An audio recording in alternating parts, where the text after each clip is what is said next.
नमस्कार। मीरा श्रीवास्तव का एक बार पुनः आप सभी को स्नेह भरा नमस्कार है। मैं कुछ अपने लोगों को याद दिलाती हूँ, तब उनको ध्यान आता, अरे वीडियो देखना है। उसके लिए बहुत बहुत धन्यवाद आप सबका कि याद दिलाने पर भी देख लेते हैं। चलिए आगे बढ़ते हैं। आपने काशी बनारस नाम सुना होगा, आजकल तो ज़्यादा आ रहा है नाम, सुना होगा।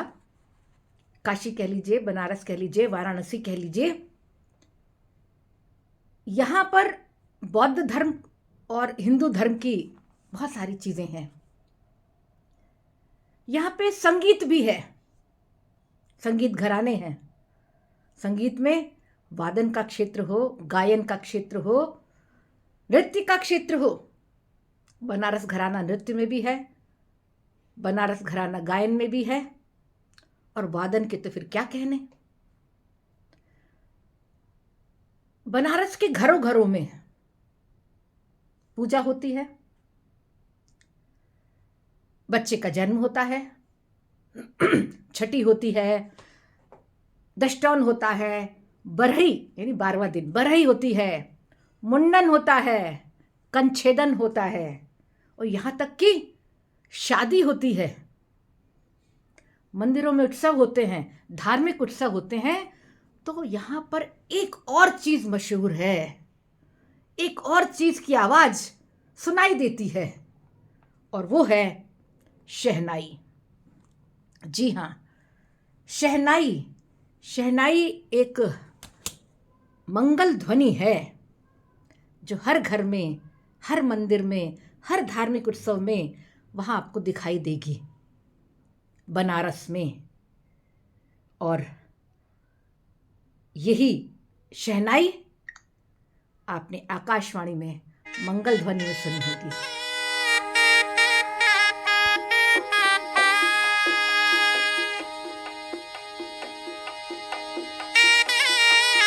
ये वाद्य शहनाई है, ये आकाशवाणी की मंगल ध्वनि है।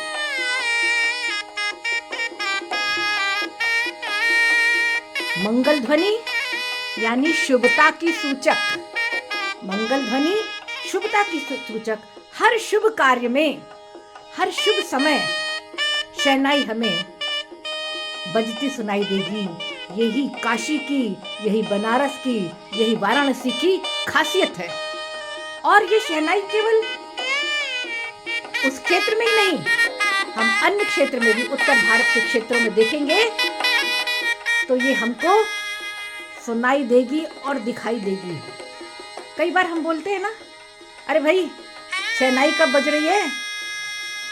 शहनाई का बोलना, कहना कि शहनाई कब बज रही है, यानी मंगल कुछ कारक होने जा रहा है। हम कुछ मंगल बातें, कुछ अच्छी बातें, कुछ शुभ बातें पूछने जा रहे हैं।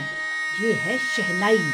और जब शहनाई का नाम आता है तो नाम आता है आदरणीय श्रद्धेय बिस्मिल्लाह खान का। बिस्मिल्लाह खान। अब शहनाई और बिस्मिल्लाह खान एक दूसरे के सब्स्टिट्यूट है।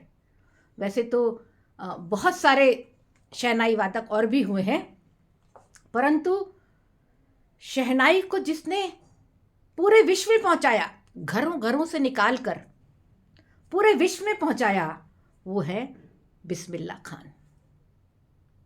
बिस्मिल्लाह खान ने इस शहनाई को बहुत ऊंचाइयां दी। देश विदेश में उन्होंने बहुत से कंसर्ट्स किए, बहुत जगह प्रस्तुतियां दी, और सारा जीवन इसी को समर्पित कर दिया। कई बार उनसे कहा गया कि अब आप बहुत प्रसिद्ध हो गए, पैसा आ गया, देश विदेश में कहीं भी आप एक अच्छी जगह रह सकते हैं। पर उन्होंने कहा कि वहां पर गंगा और विश्वनाथ का मंदिर कहां से आएगा। क्यों? क्योंकि बचपन से जब उन्होंने शहनाई का वादन शुरू किया और आखिर तक रियाज किया, तो वो था पंचगंगा घाट और सामने विश्वनाथ मंदिर। तीनों तरफ वो गंगा से घिरे होते थे और सामने विश्वनाथ मंदिर होता था, जिनकी शहनाई वो वहाँ भी बजाते थे।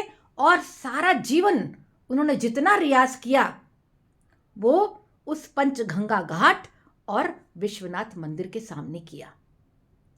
तो उनका कहना था कि अरे वहाँ जाके क्या होगा, वो मज़ा जो यहाँ के पंचगंगा घाट और विश्वनाथ, काशी विश्वनाथ जो मंदिर है उसके सामने बैठकर बजाने में आता है, वो और कहीं कहाँ हो सकता है। सच पूछा जाए तो बिस्मिल्लाह खान गंगा जमुनी तहजीब का एक बहुत बड़ा उदाहरण। जो नए लोग हैं, नए बच्चे शायद गंगा जमुनी तहजीब नहीं समझते होंगे। हिंदू और मुस्लिम जो यहाँ पर आए, एक दूसरे के कल्चर में, एक दूसरे की संस्कृति में एक दूसरे को उन्होंने अपना लिया, तो जो एक नई संस्कृति उपजी, जो दोनों की बातों को मानती थी, जो दोनों धर्मों को सादर करती थी, वो उसको हम कहते हैं गंगा जमुनी तहजीब। मिली जुली हुई ना गंगा जमुनी तहजीब।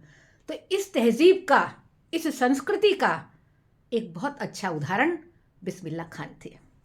आपको बताऊं तो शायद वो पुंगी, आपने नाम सुना होगा। ये देखिए उसका चित्र है ये।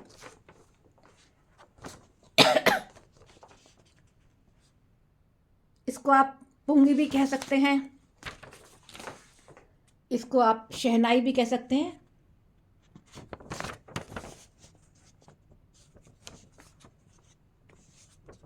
ये देखिए, ये जो आगे बढ़कर ये इसी को शहनाई के रूप में बदल दिया गया। लगभग ये शहनाई है।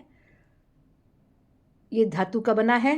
ये इसमें जो ये है, यहाँ से फूंक कर इसको बजाया जाता है।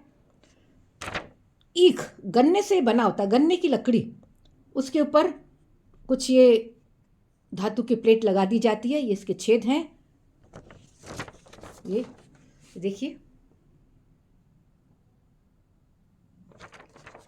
वास्तव में इसको पहले हम सुरनाल कहते थे, ईख से, है ना। ईख गन्ना होता है, इसका सूख जाता है, बीच में छेद हो जाता है, पुंगी कहलाती है।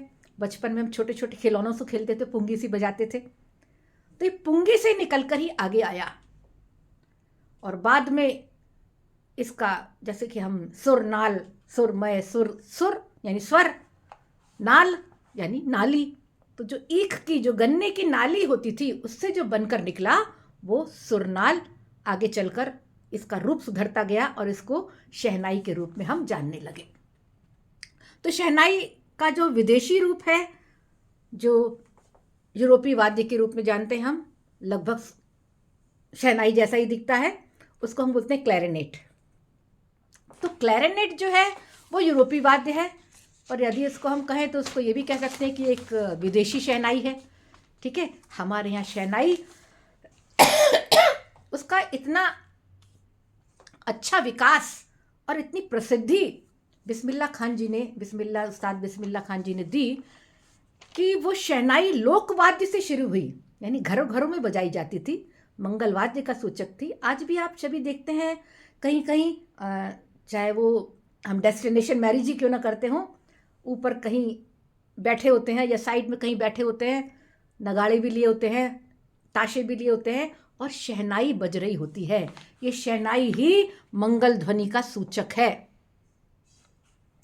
तो मंगल ध्वनि यानी जब शादी का समय है, एक मंगल समय है, इस लोकवाद्य से, इस लोक जो हमारा लोक कल्चर है ना, उससे निकलकर आगे उनको शास्त्रीय संगीत तक, यानी शहनाई शास्त्रीय वाद्य भी है, पहुंचाने वाले हमारे बिस्मिल्लाह खान जी ही हैं। तो इस शहनाई को हम सब ने बहुत अच्छे से अपनाया है और आज भी हम इस वाद्य को मंगल वाद्य मानते हैं, मंगल वाद्य शुभ कार्य इसको समझते हैं, और इसीलिए हम शहनाई को इतना महत्व देते हैं। हम उसके शास्त्रीय संगीत को न भी समझते हैं तो भी हम उसकी जो आवाज़ है, जो शहनाई है, उसको शुभता का सूचक मानते हैं। इसीलिए हमारे धर्म में, हमारे रीति रिवाज में, हमारी भारतीय संस्कृति में, हमारी गंगा जमुनी संस्कृति में ये शहनाई एक मंगल वाद्य है। और आप इस मंगल वाद्य का फिर एक आपको आज ये मंगल ध्वनि कैसी लगी, आज बिस्मिल्लाह खान जी के बारे में जानकर कैसा लगा, मुझे कमेंट्स देकर जरूर बताएं। आप सबके कमेंट्स का मुझे इंतजार रहेगा। जल्दी से जल्दी जितना आप वीडियो देखेंगे मैं बहुत जल्दी डालूंगी। उम्मीद करती हूँ आज के शहनाई का ये स्वर और शहनाई के बारे में जानकर, ये देखिए पीछे भी हमारे लोकवाद्य के चित्र लगे हैं। ये देखिए, संगीत जिनको पसंद है वो जरूर इनको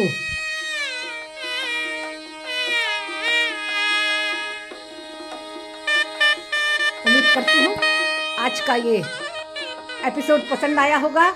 पसंद आए तो लाइक करिए, शेयर करिए और सब्सक्राइब भी करिए।